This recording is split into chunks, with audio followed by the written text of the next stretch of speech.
তুমি কি জানো তোমার একটু অসতর্কতার কারণে তোমাকে পরীক্ষা হলে প্রবেশ নাও করতে দিতে পারে অথবা তোমার পরীক্ষাটা খারাপ হয়ে যেতে পারে।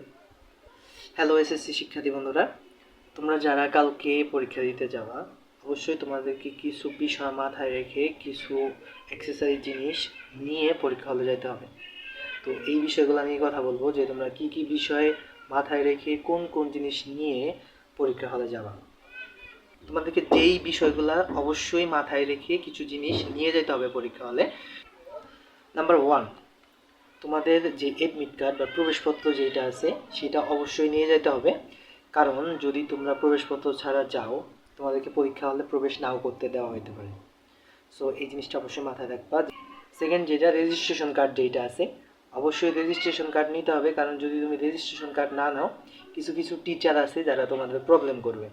তো এই টিচারগুলোর জন্যে অবশ্যই রেজিস্ট্রেশন কার্ড নিতে হবে, কারণ যদি রেজিস্ট্রেশন কার্ড না নিয়ে যাও হয়তো বা তোমাকে পরীক্ষা হল থেকে বের করে দিতে পারে অথবা তোমার সাথে পরীক্ষা হলে খারাপ ব্যবহার করতে পারে। অবশ্যই রেজিস্ট্রেশন কার্ডটা নিবা। তারপরে যেই জিনিসটা মাথায় রাখবা যে তোমরা কলম যে নিবা কোন ধরনের কলম নিবা, যেই কলম দিয়ে তুমি লিখতে কমফর্ট ফিল করো, যে কলমের ওজন কম হয় এরকম কিছু কলম তুমি নিয়ে নেবা। দুই একটা এক্সট্রা কলমও নিবা। সাথে যদি চাও তুমি নীল কালার একটা কলম নিতে পারো, এগুলা ইউজ করা যায়, সমস্যা হয় না।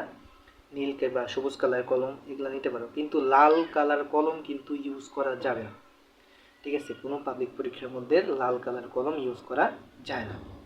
তুমি পরীক্ষা হলে যাওয়ার সময় স্কেল, একটা রাবার, তারপর একটা পেন্সিল অবশ্যই নিয়ে যাবা।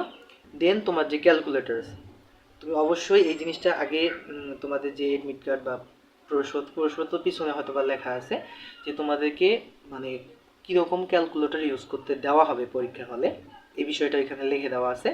এইটা দেখে তুমি সেই অনুযায়ী একটা ক্যালকুলেটর নেবা। কিছু ফাংশনাল ক্যালকুলেটর আছে যেগুলো হয়তো বা এসএসসি পরীক্ষার মধ্যে ইউজ করতে দেওয়া হয় না। এই রকম কোনো ক্যালকুলেটর নিবা না যেই ক্যালকুলেটরটা তোমাকে পরীক্ষা হলে ব্যবহার করতে দেওয়া হবে না। তারপরে যে বিষয়টা সেটা হলো যে ঘড়ি, অবশ্যই তুমি একটা ঘড়ি নিয়ে যাবা। এই ঘড়িটা অবশ্যই অ্যানালগ হইতে হবে, কারণ পরীক্ষা হলে ডিজিটাল কোনো ধরনের ঘড়ি ইউজ করতে দিবে না। তুমি একটা অ্যানালগ ঘড়ি সাথে নিয়ে যাইতে পারো। এবং তুমি যদি তোমার পানি পানি পান করার অভ্যাস থাকে, তুমি পানি পানি পান করতে চাও, অবশ্যই তুমি একটা পানির বোতল নিয়ে যেতে পারো, অথবা তুমি পানির সাথে গ্লুকোজ অ্যাড করেও নিয়ে যেতে পারো। তারপর যে বিষয়টা সেটা হলো সবচেয়ে বেশি আমার মনে হয় যে এইটা তোমাদের মাথায় রাখা দরকার, সেটা হইতেছে যে আমরা এমন কিছু আনকমফোর্টেবল পোশাক পরি যেটার কারণে আমরা পরীক্ষা হলে যে নিজেই কমফোর্ট ফিল করি না।